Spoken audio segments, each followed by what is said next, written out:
Part of what we're want to accomplish today is to do a training that initially allows you to get comfortable with bringing exporting into the economic development conversation. So to be a little bit more comfortable by providing you with an overview of what's happening in Oregon around exports, but so you could also convey to your companies some confidence to them that exporting is not a unique thing to the big guys in the state.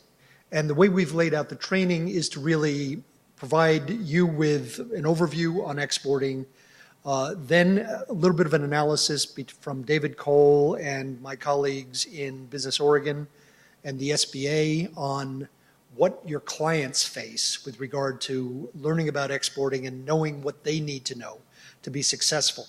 So we sort of set up the questions, and then we'll provide in the very last piece, part 4, sort of the product placement in terms of what are the answers, what are the services available to provide the answers to the questions that we've set up, and what are the agencies and the contacts that can assist you with assuring your clients' success.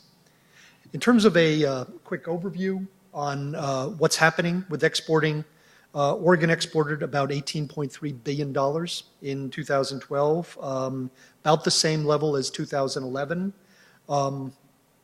Just for a apples and oranges comparison, Oregon's GDP is roughly about $130 billion.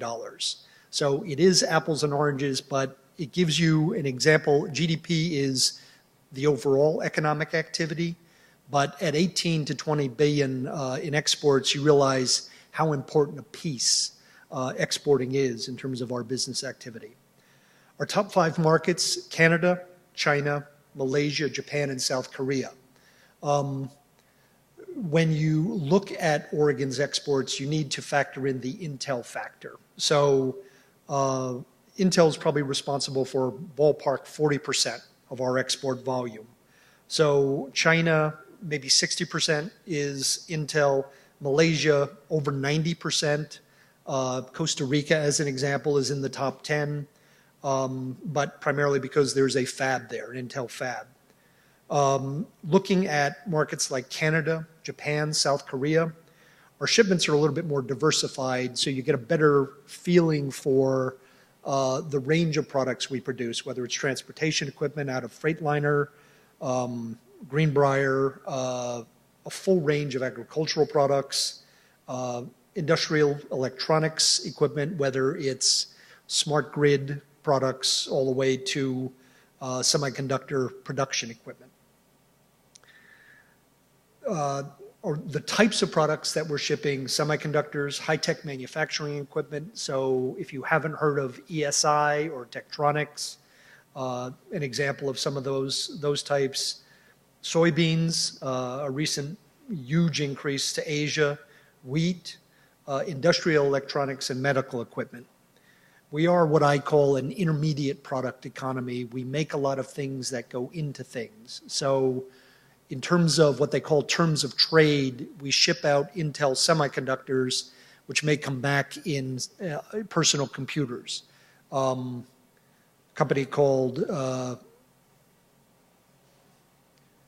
A company that manufactures semiconductors that go into Apple products, Triquint Semiconductor.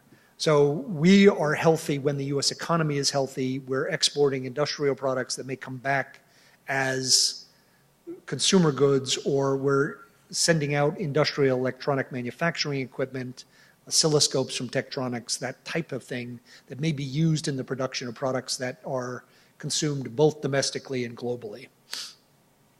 The thing to know about exporting as well is that the numbers I'm going to be citing today are manufactured goods products. Exporting involves a full range of services, which, as you're well aware, represents a very important part of the U.S. economy. But export of services means a German tourist consuming a bottle of wine in a restaurant down in the Yamhill Valley, a student studying at the University of Oregon or Linfield College, a foreign student, because what they're paying into the U.S. economy for the export of the education services they get. Software exports, legal and financial accounting services represent a full range of the types of services that means that companies in your area may well be exporting. They're just not doing it in what you might consider a traditional fashion. In terms of the exporting footprint, it's happening all around the state. Without overdoing the graphics here, $500 million out of Salem, $500 million out of Eugene, Springfield. But as far afield as Bend, where there's a full range of very small companies doing some very exciting things. My apologies for this next slide, A, because I'm horrible at PowerPoints, but B, there wasn't a better way with my abilities to present this, but this is exports out of Oregon by 3-digit zip code. And you can see from the map that even a place as isolated as, at least from our view, Burns, is producing $4 million in probably some type of agricultural export. But it's happening around the state and represents an important part of economic growth to those communities. The export demographics in terms of who is exporting in Oregon. Close to 6,000 companies are involved in exporting in Oregon, and we estimate that near 90% of them are small and medium-sized companies. Now, SME definition that we use is under 500, which is the Small Business Administration definition. In my experience, of those 90% or the 5,300 exporting, probably 90% represent companies under 50, probably 25 employees. That's the footprint of companies that we're counseling.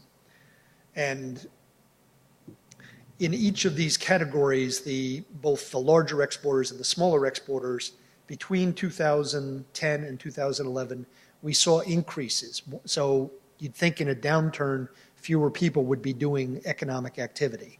Our companies we have more companies exporting. They're realizing that the markets are overseas, that the growth opportunities are going to be overseas. That SME total, of those 5,300 companies, they're responsible for nearly $6 billion in exports. So when you spread that out amongst the communities around the state, you can see it does have a very important local impact. The link between jobs and exporting, we've looked at it from the firm perspective, but what we're seeing is that export-supported jobs linked to manufacturing account for 5.1% of our total private sector employment. 1/4 of manufacturing workers depend on exports for jobs. Going back to the services exports, when you look at the tourism multiplier effect, it's usually very significant. I think it's 8 to 1. So for every dollar spent, there's $8 multiplier effect in the community. And when you realize how much tourism, foreign tourism, may impact rural communities, as an example, or having a college in the town, just gives you an example of, again, the multiplier effect on the services side of exporting in a community. It's also a truism that, as you'll find in your economic development work, that companies that export tend to pay higher wages. They're able to resist downturns, as we saw earlier with more companies involved in exporting, and that every $1 billion of U.S. exports estimated to support about 5,000 jobs. When I was working on NAFTA in the mid-90s, that number was $1 billion to 25,000 jobs. So you can see the impact of productivity and technology on the workforce. In terms of who is exporting, we find that 95% of manufactured goods exporters are SMEs. So very much a reflection nationally of what we find in Oregon. 96% of exporting wholesalers were small and medium, and they account for 62% of the exporting wholesalers percent of $303 billion in exports. When we say exporting wholesalers, one of the things to consider is companies may not export directly. They may not ship overseas, but they may, because we are an intermediate goods manufacturing economy, indirect exporting. So somebody like Precision Castparts making fasteners that will go into Boeing airplanes. That relationship is critical and represents a very large part of what may be supply chain relationships in communities.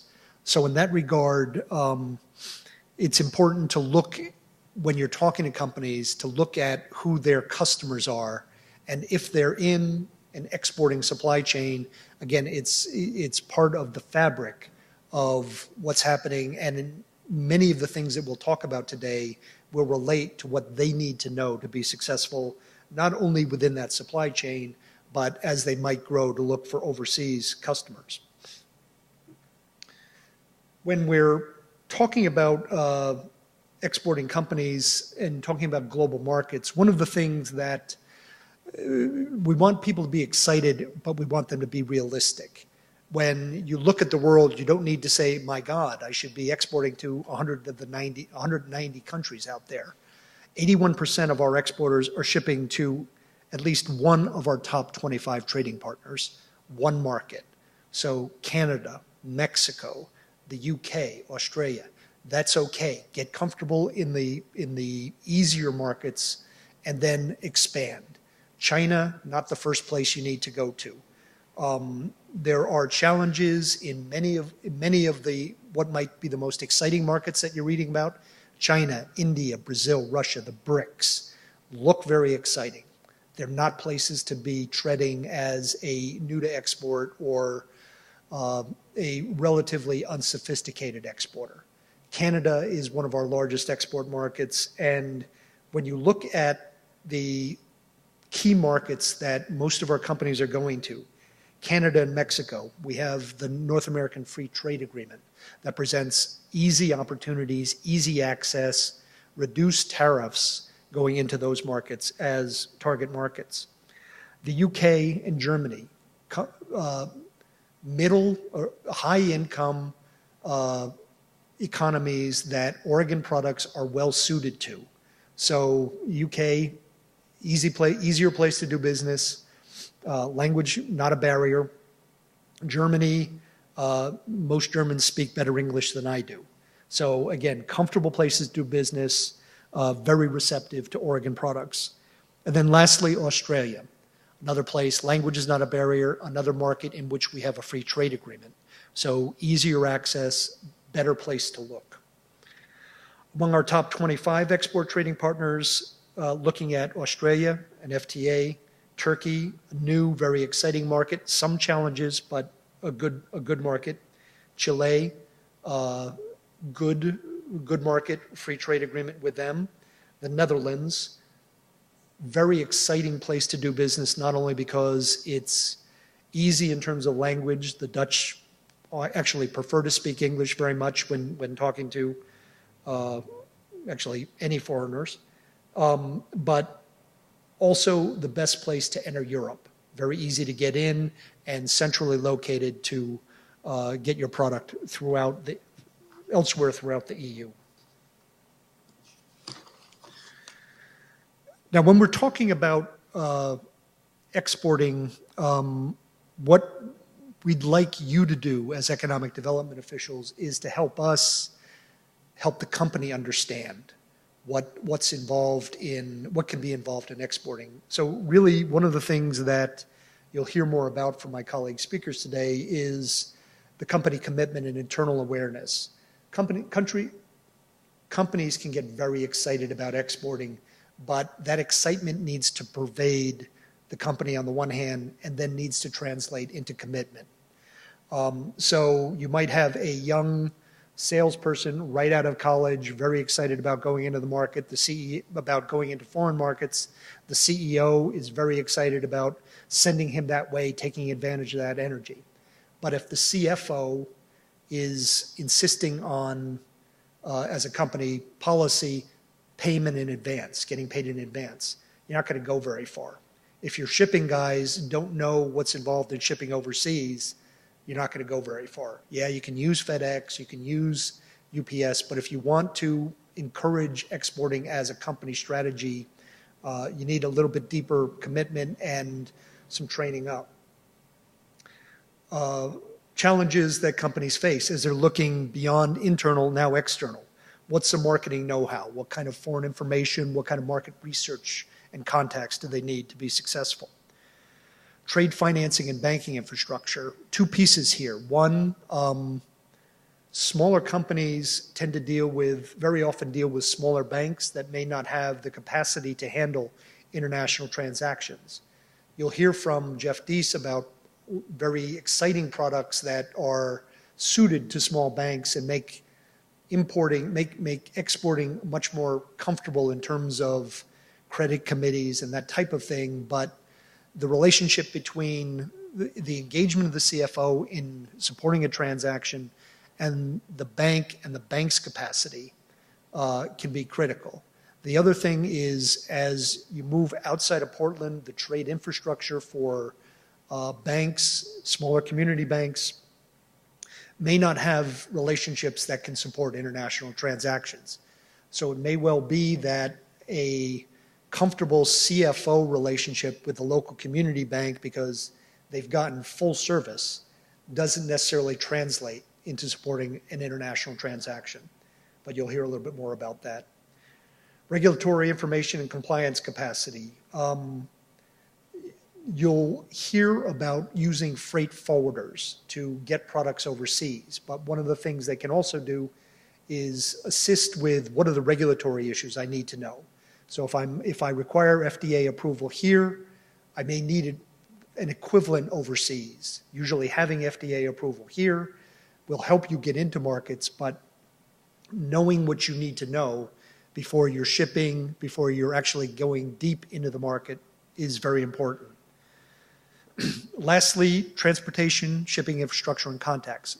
Again, the role of the freight forwarder, but if you have a big product and you need to get it overseas, what's the time frame? How am I going to ship it? How am I going to support it once it's over there? And knowing how to do that and thinking about it in front of a sale will be critical to export success. Why you're here today is really to help assist companies with their curiosity, help them grow through exporting as part of their economic development strategy. And those are the questions that we're here to answer. Why we're here today. Synergy. My slide makes fun of what synergy is really all about. We'll get together, you do all the work. That's not what it's about. What we want to do is provide you with enough information today to be dangerous. But moving forward, we want to be able to be a referral for your clients or work with you in a co-counseling relationship. We've done this around the state with SEDCOR, Eugene Chamber. We co-counsel with my colleagues from SBA, Business Oregon, PDC here today. But we're looking really for an ongoing relationship if it makes sense for you to support your clients and their success in international trade. Thanks very much.